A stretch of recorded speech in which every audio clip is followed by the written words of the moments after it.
Here are some comments from transnightmare.weebly.com about the silencing of opponents of the trans agenda. Article: Derek Jensen responds to Oregon State University. Comments: Camille Choi says, to deny privacy based on alleged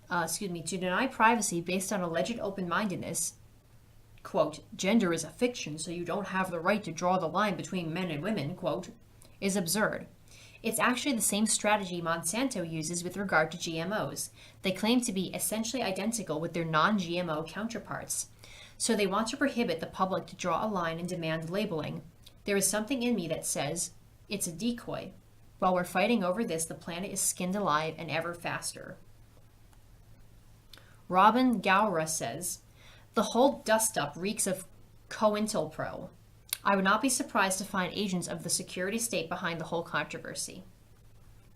Skylar Waverly says, as a child, I was what was called a tomboy, a girl who was athletic and adventurous, who rejected societally imposed femininity, and who told adults that when I grew up I intended to be male and play professional ball. Even at a young age, I got that it was advantageous and normal to be normative. Fortunately, my parents were able to laugh and say, kids say the darndest things. As it was, I grew up to be a woman, happy and healthy in a female body. I shudder to think what might happen had I grown up today. Would the trans activists demand I be administered puberty-blocking drugs and insist that I was a transgender child? Would I not be allowed the expansive joy of childhood by those who want to impose their ideas of sexuality on children? Would ideologues work to convince me I was in the wrong body? Let the children play. Let the children be. Article: Radfem 2012. Trans acting like a lynch mob. Tiamat Hydra says, among Spanish-speaking leftists and progressives, aka faux-gressives, there is the extremely widespread idea that feminism is good and necessary to advance women's rights and to challenge the patriarchy, as long as it's not femalism, hembrismo in Spanish. Femalism, they say, is fascism based on the idea of female supremacy and that women are superior to men, and therefore it's inherently misandrist. We should create female-only secret societies and spread our tentacles from there. I'm not joking. I've always known this would be partly the solution, and I'll go as far as saying that I believe first-wave feminists got secret societies of their own in order to achieve all they achieved. It's impossible to do it under the male gaze, and they knew it. After all, do patriarchs tell women about how they create their political systems in order to subjugate us? No, they don't inform us. We find ourselves enslaved, that's it. Men's political systems and elites have always been secret. They are masters at conspiracy. Why not copy their strategies? I'll definitely try. Karma Rad says, to require that trans activist men, or only viewpoints they approve of, be invited to the conference is to require women to adopt the definition of trans activist men as to what defines a woman. Trans activist definitions are currently controversial. They are vague and open. Some trans activists insist that any male who announces that he identifies as a woman should be defined as a woman. This definition may include men who continue to live part of their lives as men, who choose to define themselves this way for temporary, opportunistic, political, or even criminal purposes, and men who have not undertaken any sort of transition via chemical or surgical means. If trans activists do the defining, the organizers will have no control over the participation of men or their dominant ideology in the conference. Therefore, the effect of this strongly implied requirement is to destroy the boundaries the women organizers have set and to take control of the conference with an imposed agenda. The effect is to attempt to prevent this group of women from public participation in politics and social issues of great relevance and significance to them through these classic mechanisms. Lucky Nichols says, quote, the woman-only meeting is a fundamental challenge to the structure of power. It is always the privilege of the master to enter the slave's hut. The slave who decides to exclude the master from her hut is declaring herself not a slave. Close quote, Marilyn Fry. I think that about sums things up. Feminists have declared themselves not slaves, and men's rights activists, both in pants and skirts, are pulling out all stops to quash the slave uprising and rebellion in an effort to put women back into the box. Well, it's nice to want things, boys, but we're not going back. MRAs, both in pants and skirts, have both publicly declared that feminists should die in a fire.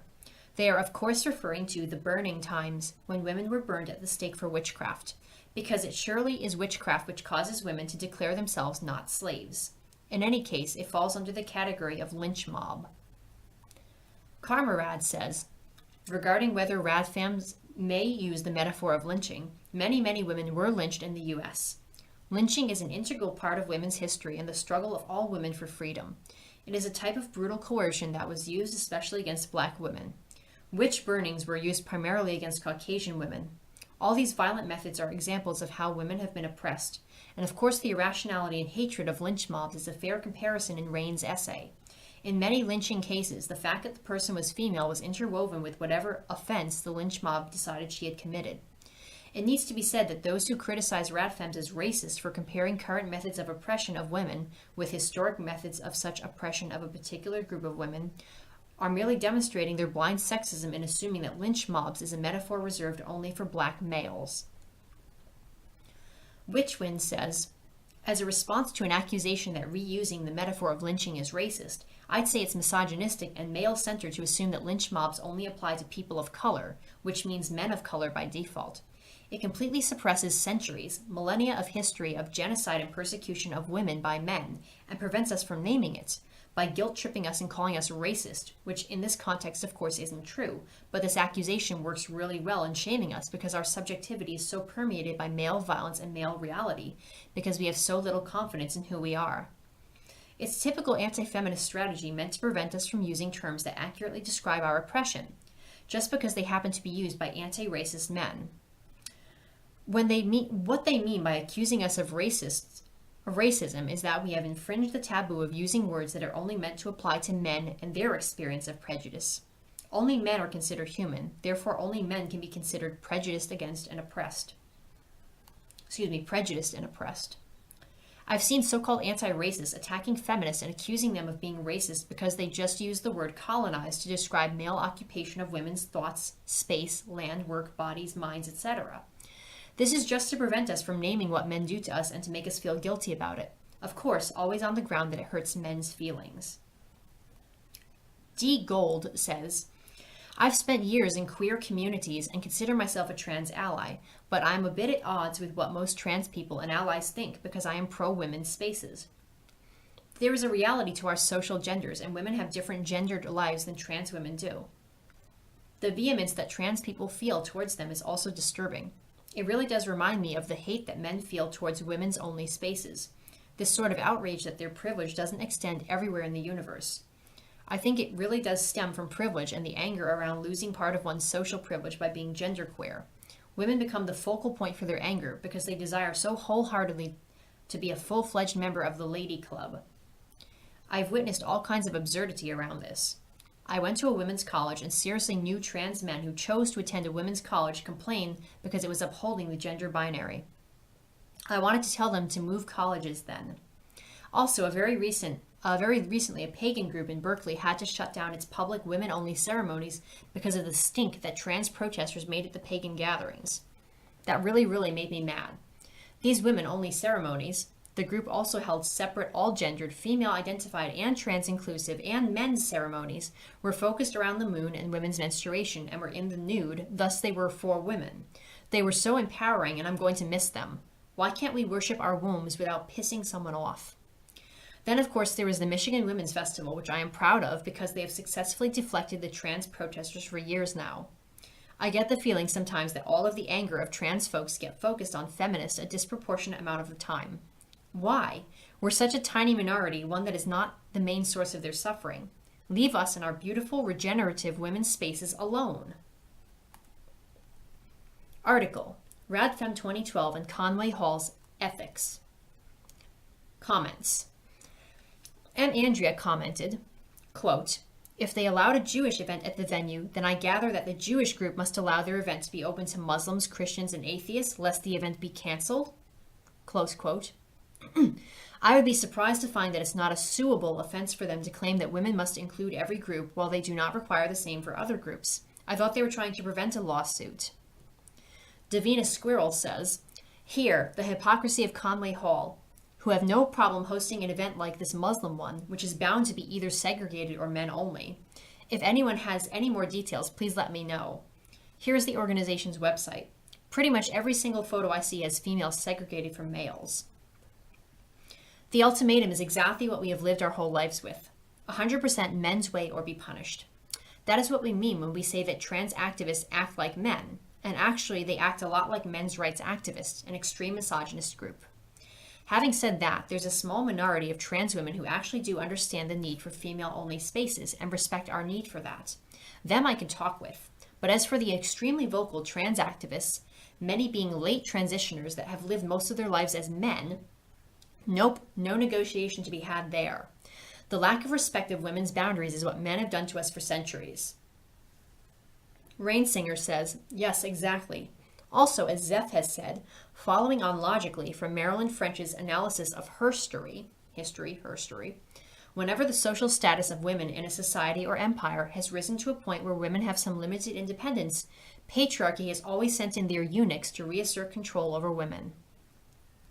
Davina Squirrel says, the most worrying example of that is that trans activists set or redefine the feminist agenda. Not radical feminism, though, and the libfems don't seem to be waking up to this. Trans activists are now asserting that to talk about women's reproductive matters and body parts is transphobic and boring. With reproductive freedom for females still constantly under threat, particularly in the US, but a bit too here in the UK, it is not something that is now unimportant. It is as important as it has ever been. The other point, though, most really are not eunuchs, only in the figurative sense, not in the literal sense. Gender reassignment surgery is not essential for obtaining a gender recognition certificate. A lot of people, libfems included, are under the impression that surgery is both essential and desired by all of them. It is not. They didn't mind a bunch of pedophiles meeting there back in the 70s. Quote, police hold back outraged mothers as they attack members of the pedophile information exchange with eggs, stink bombs, and rotten fruit as they arrive for their first open meeting in London at the Conway Hall in Red Lion Square, Holborn. Close quote. So, they don't mind pedophiles or extremely right-wing racists, but they will not allow a small bunch of radfems from a protected characteristic category of the Equality Act to meet there? The difference is that we are from a discriminated against class and not part of the oppressor group. But we are not allowed to meet without the male-born, part of the oppressor group. Nice. Cherry Blossom Life says, I'm a radfem, so I'm used to seeing men in male companies and organizations and venues do disgusting things, but I think this is near the top of the list. Fucking hell, the police, Conway Hall, and a group of pedophiles all in cahoots together and attacking mothers who protest them. Men make me sick. Oh, sorry. I realized the police weren't actually attacking the mothers, but they weren't allowing them to attack the pedophiles. Gotta hand it to patriarchal justice. Can't have mothers attacking baby rapists now, can we? Davina Squirrel says, I had to nick this comment from Rose Verbena over at Gender Trender because it's such a brilliant outline of why radfems and trans women can't just get along. Quote, it might sound conciliatory, Joan, but males are not females. It's not really that hard. It's really not that hard. Researchers show that even a 3-year-old child knows the difference between a male and a female with near-perfect accuracy. Trans women are born beneficiaries of the patriarchy. Males, in fact many, most, all, are more eager to uphold the patriarchy than many other non-trans males because they depend on misogynistic sex role stereotypes in order to complete their transition into the imaginary woman of their dreams.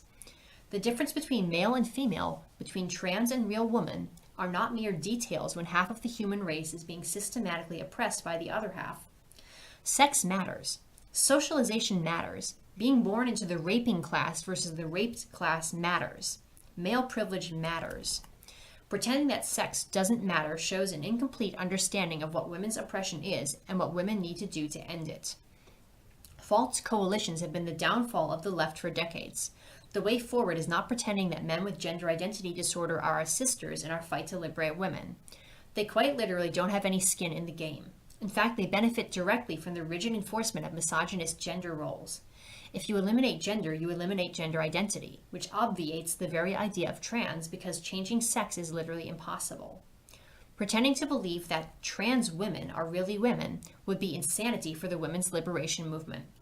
Self-destructive insanity. If all a person has to do to become a woman is change his clothes and hairstyle, then what does woman even mean? Trans erases women and whitewashes our thousands of years of real oppression by making womanhood into a choice, something you order off a menu, a game you play when you're bored, a sexual fetish, a garment you can take on and off at will. I call total bullshit on the whole farce. Meanwhile, in the real world, female infanticide, female genital mutilation, forced marriage of 8 and 10-year-old girls, dowry killings, honor killings, human trafficking, a volcanic eruption of hideously abusive porn, women's suffrage still nowhere near universal, the worldwide crusade against women's right to control our own reproduction, corrective rape of lesbians, etc., etc., etc. If trans women or any other male wants to support women, he should do so on our terms, and frankly, trans women should start by detransitioning or at the very least respecting our boundaries and rights. Close quote. And the companion comment by Gallus Mag to the same comment.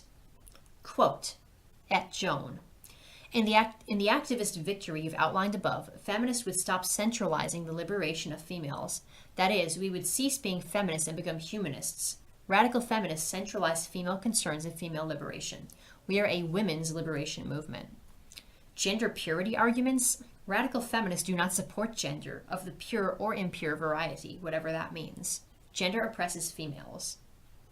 Quote, once you start deciding who is biologically pure enough to be part of any community, ...